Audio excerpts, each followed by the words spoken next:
Good morning, Morai Rabotai, Bruchim Abayim. We are continuing on Masechet Rosh Hashanah, and we are on Daf Chaf, Amud Bet, the first top line. Today's Amud is being learned as a Zechud Refuah Shelema for Rachel Simcha Bad Nahid, Daniel Moshe Ben Farangis V'Avraham, Binyamin Bat Rina, Kayla Bad Nazi, and Sigalit Bad Yafa. They should all have Refuah Shelema Be'ezrat Hashem. Amen. Today's Amud is also being dedicated to the Refuah Shelema of Levi Halevi Ben Leah, who is undergoing a serious surgery momentarily. Mamash, as we give this shiur, should be Be'ezrat Hashem Zechut for his Refuah Shelema as well. And this month's learning of the community has been graciously dedicated by the Shei family. Should be zchut for the mishpacha. Amen. So this is the Amud Gemara again, the complex halachot of Kiddush HaChodesh, Toda Rabba, and the questioning and interrogation of the edim really starts in this sugya over here, and we started with a little preface on Molad HaLevana and Kiddush HaChodesh. Now, what does Kiddush HaChodesh mean? That the beginning of every month would be recognized by the Bedin, the way it says in the Chumash, HaChodesh Hazeh Lachem Rosh Chodashim, Kazeh V'Kadesh. One of the difficult things that Moshe Rabbeinu had difficulty understanding, and hence Hashem had to actually show him the tzura of the levana of Kiddush HaChodesh.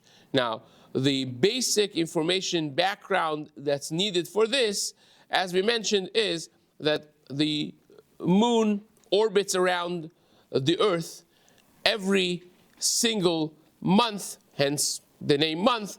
It's based on the moon every almost 30 days. 29 and a change, which we'll see.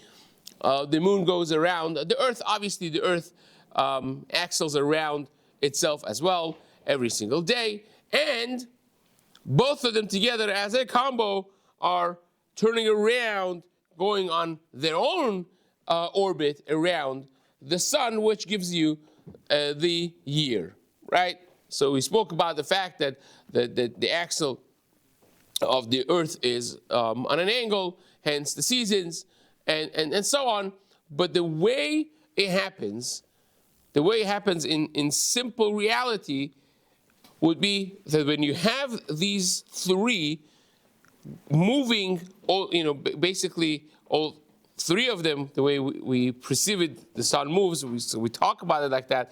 But in reality, the earth is moving, the moon is moving, and both of them also are moving a different move around the sun, which we relate to that as sun going down and going up, right? Sunrise, sunset, even today that we know what the reality is. That's how we speak about it. We speak about it in those terms.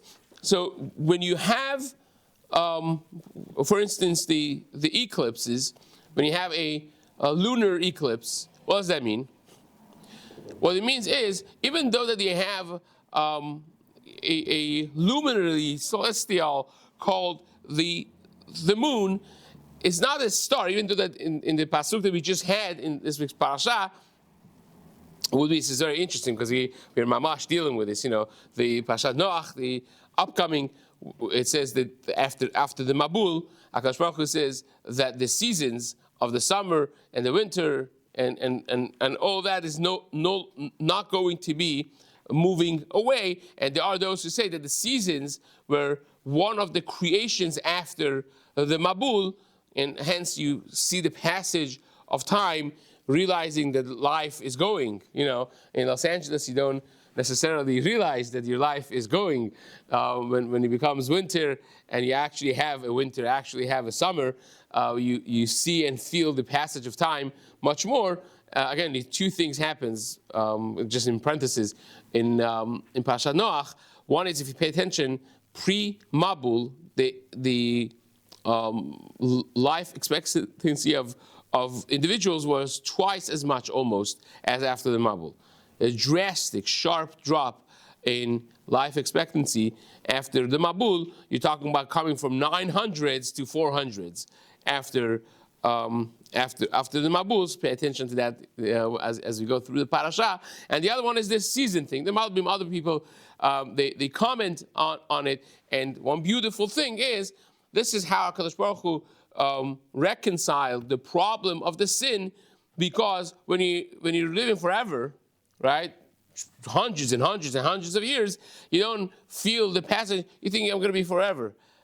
And when a person knows that the window is shorter and time is passing, it's going, then they'll be more mindful of their actions and so on. Hence the seasons, hence the shortening of the lives. That was like the ultimate climate change. They had after the Mabul, they cut the lives by half. But be as it may, we have that, and we have also the Breshit. So even though that we call the moon Hamaor Hakaton, right, the small luminary, it's really not a luminary of its own. It's luminary because it sheds light to the earth, so hence the luminary. But it's not a star, it's a planet, right? And all that light is the reflection of the light of the sun, right? And by the way, this is when the Gemara in Masechet Sukkah says that Klal Yisrael are nimshalu lelevana, and hence the Gemara says, with their machloket there, hence the Gemara says that likui levana, it's not a good simon for the Jews, because we are like the moon. That's why we say Kiddush HaChodesh and so on.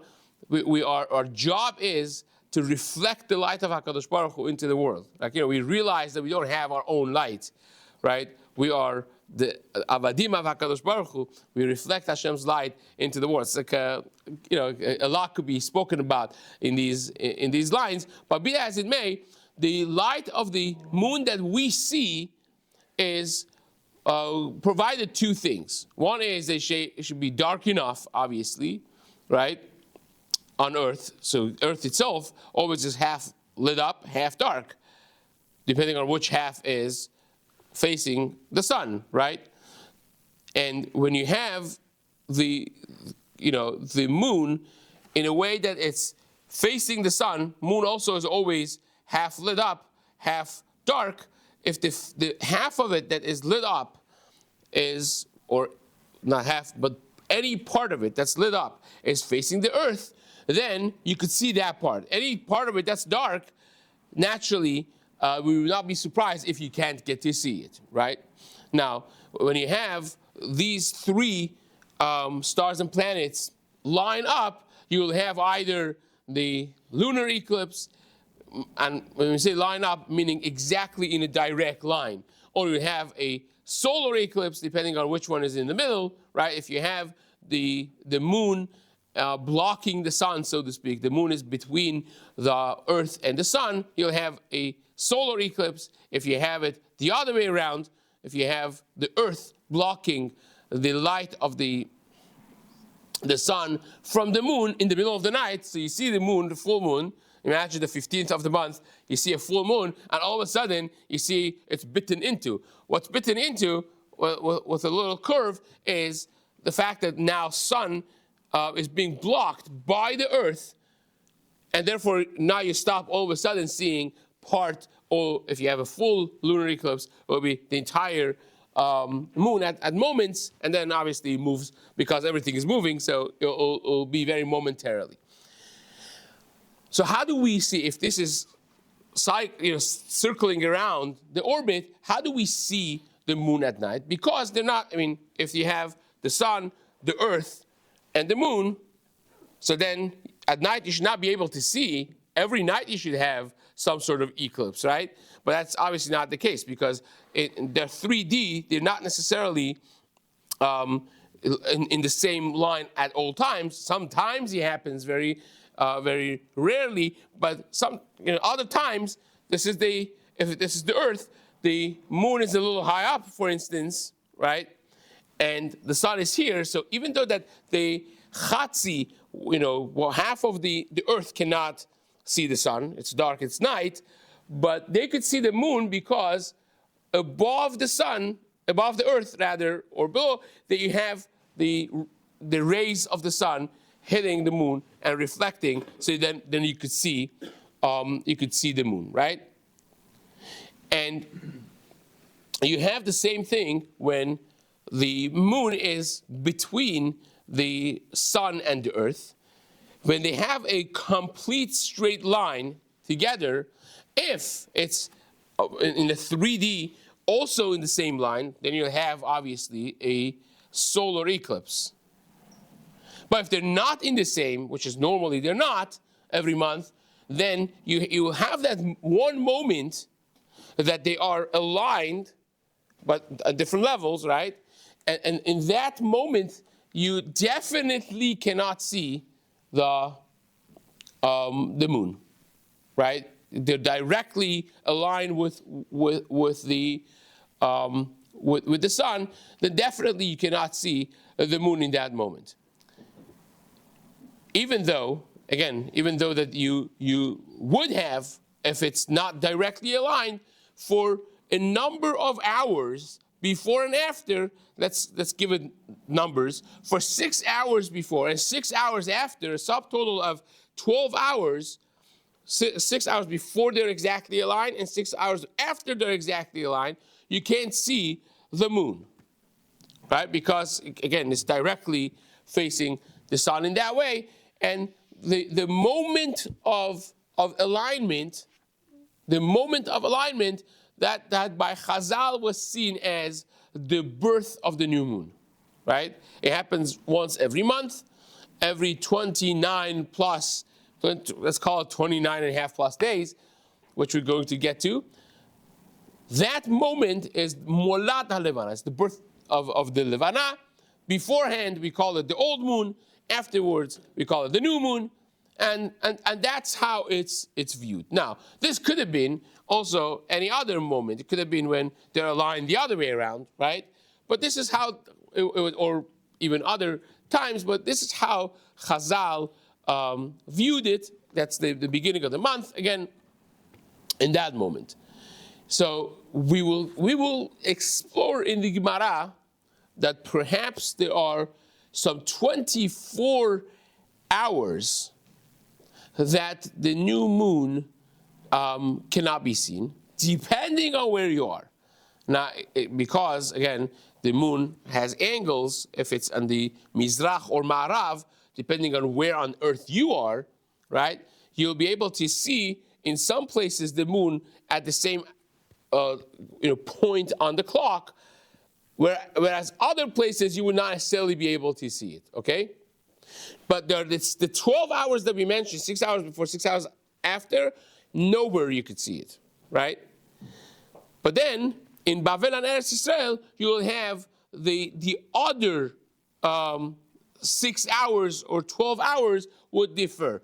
So you would have 18 hours, for instance, in some, depending on new or old moon, which the Gemara is going to say, sometimes 18 hours in Eretz Yisrael you can't see it, and 6 hours in Chutz La'aretz, and sometimes it's exactly the reverse, 18 hours in Chutz La'aretz and 6 hours in. But it's a subtotal of 24 hours that the new moon cannot be visible because of how small it is. But the exact moment of alignment, which we call it Molat HaLevana, that for sure nobody could see it. And 6 hours before, 6 hours, for sure nobody could see it, right? So that's the basic gist. Again, there are many sophisticated, complex Rashis here, and this actually gets into a whole larger-than-life discussion that is brought in Baal HaMaor. The Baal HaMaor, hundreds of years ago, as one of the Gdolei Rishonim, spoke about understanding of what we call nowadays the halachic dateline, right?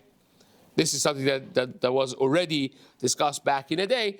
Those obviously are way above the capacity of this shiur that we have. But again, that all of that complexity is over here, because obviously you realize that when you have the rotations that we mentioned, right, the earth by itself being round gives you a complexity of what day is where. because today, right now, it's, let's say 6:30, let's call it 6 o'clock in the morning. In Los Angeles, it's 8 o'clock in the morning in New York, right? And it will, sorry? 9. It's 6 o'clock. 6 o'clock will be 9 o'clock, 3 hours off. It will be 9 o'clock, and it would be, it will be 4 o'clock p.m. of today in Eretz Yisrael, right?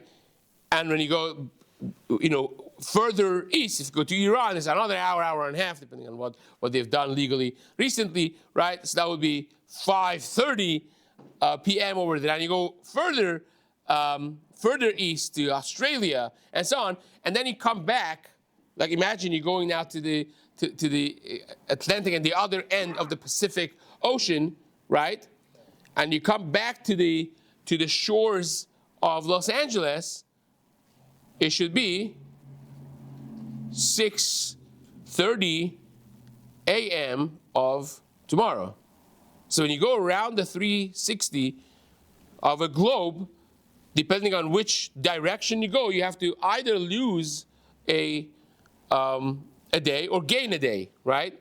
When you go, I was a kid. This was a fascinating thing that I read. Wrote this books for the kids around the globe in 80 days, right? Is there such a thing in America also, right? Around the world. Yes, around the world, yeah. So that's the bet that they had. It was a fascinating thing. You couldn't put the thing down. And the story is that this guy comes back and he had bet his entire fortune, and the other party had hired someone to basically stop him from being able to do that. It's a whole fascinating back and forth. And he gets back, and it's 12 o'clock noon.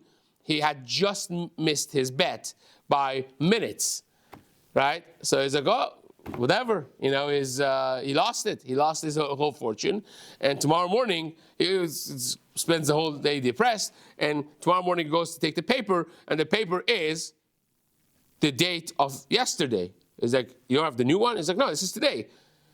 Whereupon it dawns on him that he gained a day by going around the globe, so he still technically had not lost the bet, and that's the fascinating thing. So that becomes the question, halakhically, where do you draw that line? There has to be an imaginary line that the right of it is one day and left of it is a different day, right? Hence the international date line, right? Everyone has to deal with it. Goyim have to deal with it also, right? So you have international date line, but who says that that's halakhic? Well, nobody. Well, not nobody, but basically nobody, right? So we have, this becomes a massive machloket within the Chazon Ish, and historically this became a big thing because when the yeshiva of Mir escaped the horrors of Holocaust and they went to Shanghai, right? So then they had this question. Yom Kippur was upon them, and they didn't know what day is today Tuesday or is today Wednesday, right? They didn't know. So they sent this question to Eretz Yisrael, to the Gdolim in Eretz Yisrael. They sent, and they got an answer from the Chazon Ish, and they got an answer from the famous Baki in calendars that he wrote basically the calendar for Eretz Yisrael, Rabbi Michal Tokochinsky, right? And as the tradition of good old Jews, they differed from one another, right? And therefore, the Talmidim of Mir, and many of them ended up fasting 2 days, right? Fasting 2 days, they davened the tefillot. How they did that's a different story, but they actually fasted for 48 plus hours to make sure that they're not transgressing Yom Kippur, because it was a very fresh thing. Now, it's easier now, some 80 years later, to look back and say, okay, the majority concurred with Rabbi Kuczynski, but there are other shitas as well. So this became a whole thing. Someone wrote an entire fat sefer called Tarikh Israel, and then we have a Kitzur Tarikh Israel, which by itself is a very serious sefer as well. But again, it all starts from, not that it all starts from, but it is very much anchored in a Baal more tucked away over here in our sugya as well, to just tell you that this is a very multi-layered, complex sugya. But we do what we do, and we go on. Hence, the Gemara says, the Gemara, Amar Shmuel, Baruch atah Adonai Eloheinu melech haolam shehakol nihya b'dvaro. Amar Shmuel. Shmuel, as we saw before, was an expert in all of the astronomy and astrology, all of that, to the degree that he said, and we learned this Masech Bracha together. It says, "Nehirini shavili deshmaya keshvili denarada." I know that all the pathways of heavens and shamayim, like the pathways of my streets of my city where I grew up. Naharda, that's how he felt comfortable. And here is another, confident statement that he made. He said, look, I don't need sahadi, I don't need witnesses. I could sit without witnesses. Take a look at Rashi. Yachilna latakuri, the third line, beloreyat edim, without any witnesses coming to the bedin, without them seeing the new moon, I could set up a whole calendar of when the Molad is going to be, when the Rosh Chodesh is going to be, basically what happened later on. Now, what happened later on? Rabbi Hillel, to differentiate him from Hillel HaZaken, this was hundreds of years after Hillel HaZaken, in the generation of Amoraim, fourth century basically, he, which the general assumption is that he was, aside from being a Rav and a massive Tam Chacham, but he was a massive astronomist and so on, and he set up the calendar the way we have it now until Ad Biad Goel Tzedek Ve'ad Bichlal, every month and every Molad, and when it's going to be Rosh Chodesh, and when it's going to be Meubar, and when the Shana is going to be Meubar, all of that he set up from then for us. And Shmuel, technically speaking, says, I could do that. I mean, this is hundreds of years before. Shmuel is the first generation of Amoraim. Rabbi Hillel was not until much later. But Shmuel says, I could do it.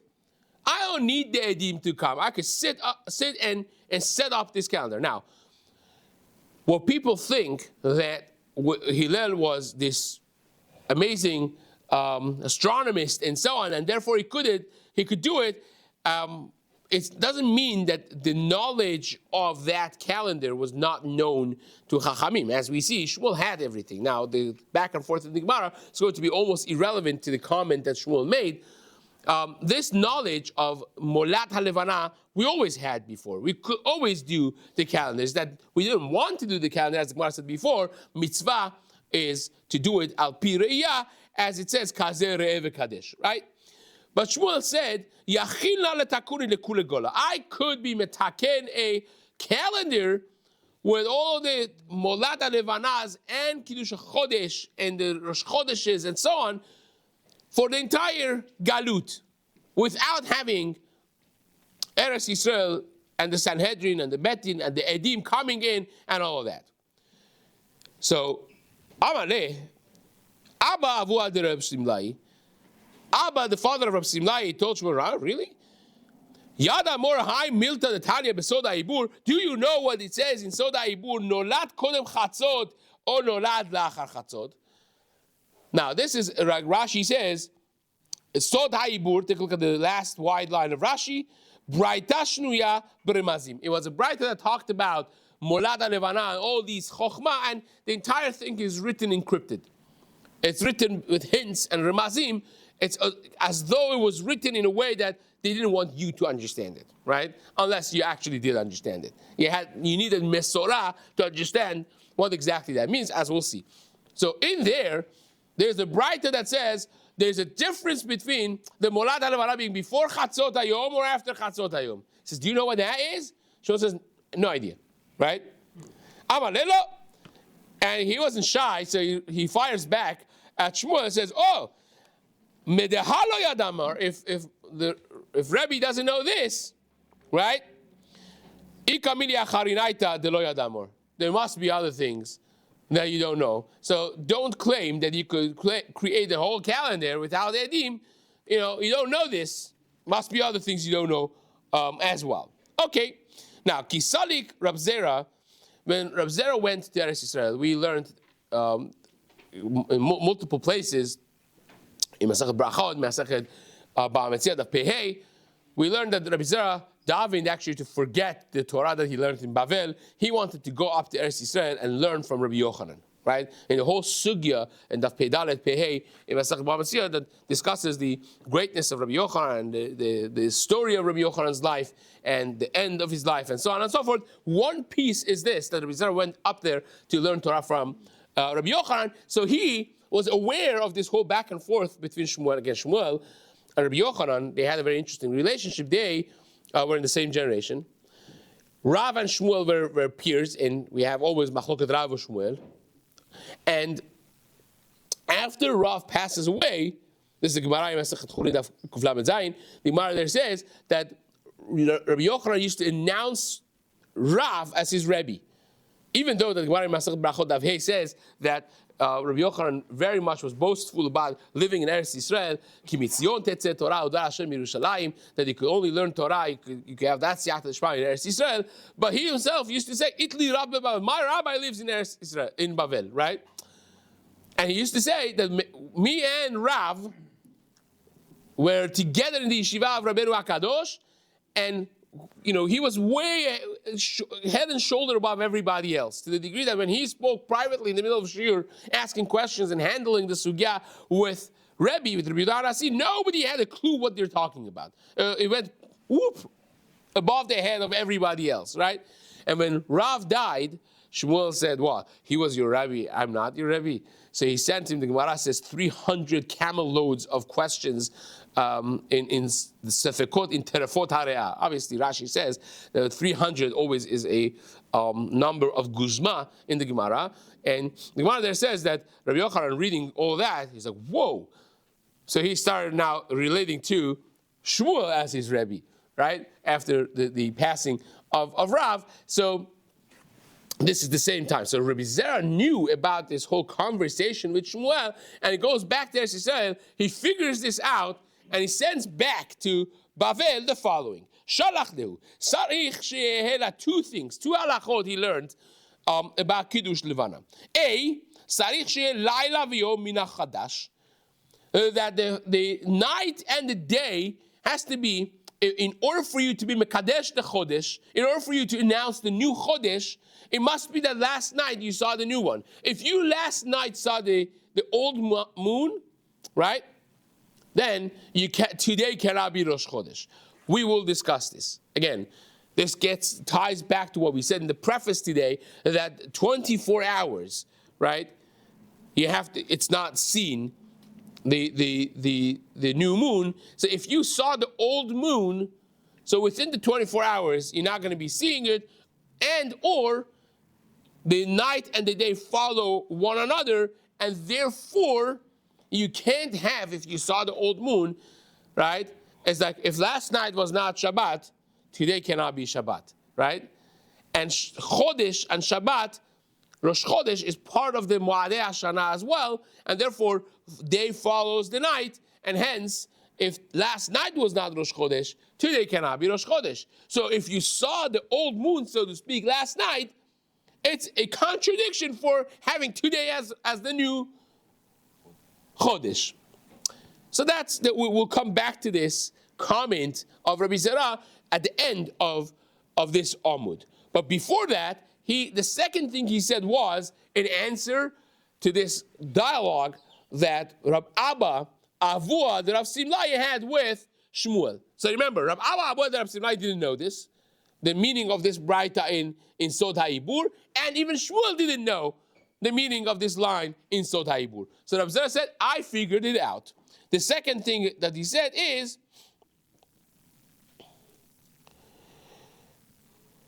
Sarich sheyeh laila v'yom min hachadash. This is one. Vezu shamar Abba Avua. Rav Simlai, that the question Abba Avua the Rav Simlai posed to Shmuel, mechashvin et toldato. It means that we calculate the molat halevana. Nolad kodem chatzot. If the molat halevana was before chatzot, before the midday, then it could be seen around sunset, right? Which is, let's call it 6 hours later, right? right? Tying back to what we said before. 6 hours, you can't see it. After 6 hours, you could see it. Lo nolad kodem chatzot. But if it was after chatzot, if the molad alevana felt to be after halachic midday, what does that mean? That means there is no way on earth, quite literally on earth, that you could see the new moon by shkia time. No way, because 6 hours has not passed. And we said within 6 hours, nobody could see it. Pashut, right? For sure, it would not be seen samuch l'shkia dachama. Well, I said, okay, fine. So with the molad, anyways, we do it based on riyah, right? So obviously, if the edim come and say we saw it, so they saw it. Who cares about this, right? Again, in parentheses, this does not disqualify Shmuel for setting up a calendar, right? This is just a fact, a cute fact about Molad Levana. Amazing. What's the nafka mina exactly? What do I care about this interesting fact when it comes to the actual halacha? The Gemara says, "Lemay nafka mina." Amar Rav Ashi, Rashi says, "What do you mean?" This, and this, by the way, explains why nobody knew this. It explains a few things. It explains, A, why this was written in cryptic. Right? Why was this encrypted? And secondly, explains why nobody in Bavel knew, but in Eretz Yisrael, Rabbi Zera went there and 2 seconds he found out. Right? Because this is a practical halacha, very much related to Eretz Yisrael, that they had to check the edim. This is only a fun fact for examining Sahadi Shakri, for finding out who is lying. Because the Edim come to Bedin, right? And as we explained before in the preface of the entire sugya, and we're going to actually see it hands-on, they were people who had agenda to lie and to mess with things. So when they come to the Bedin, they would be properly checked and interrogated. And when we ask them questions, say, "Oh, when did you see the new moon?" They're saying you saw it, right? So, yeah, we saw it. When did you see it? We went to Daven Mincha, was mamash, after Shkia, we saw it. Right? So you go and check what the Gabbai said on Shabbat, when they announced the new Molad. If the Molad was like 3 hours after Chatzot, they're like, you guys are liars. There's no way on earth that you saw this, right, at Shkia, because you're not going to see it until 3-4 hours later, and that is to determine, says Rab Ashi, le'achush yesadi. In order to be able to contradict and find out who is lying, that's what we would need to do, right? Now, the next Gemara is going to talk about this 24 hours and the breakdown of the 24 hours, 18:6, Eretz Yisrael, Bavel, but it starts with the Gemara of Rab Zera mentioning in the name of Rab Nachman that Kaf Dalet Shai Michsi Siara, that for 24 hours the new moon is going to be covered from the eyes of the onlooker, but not in every place. So as we mentioned before, the 12 hours of it is in every place, and the other 12 depends where on earth you are, which is going to be the next discussion in the Gemara, Be'ezrat Hashem, for the next year. Hazak Baruch.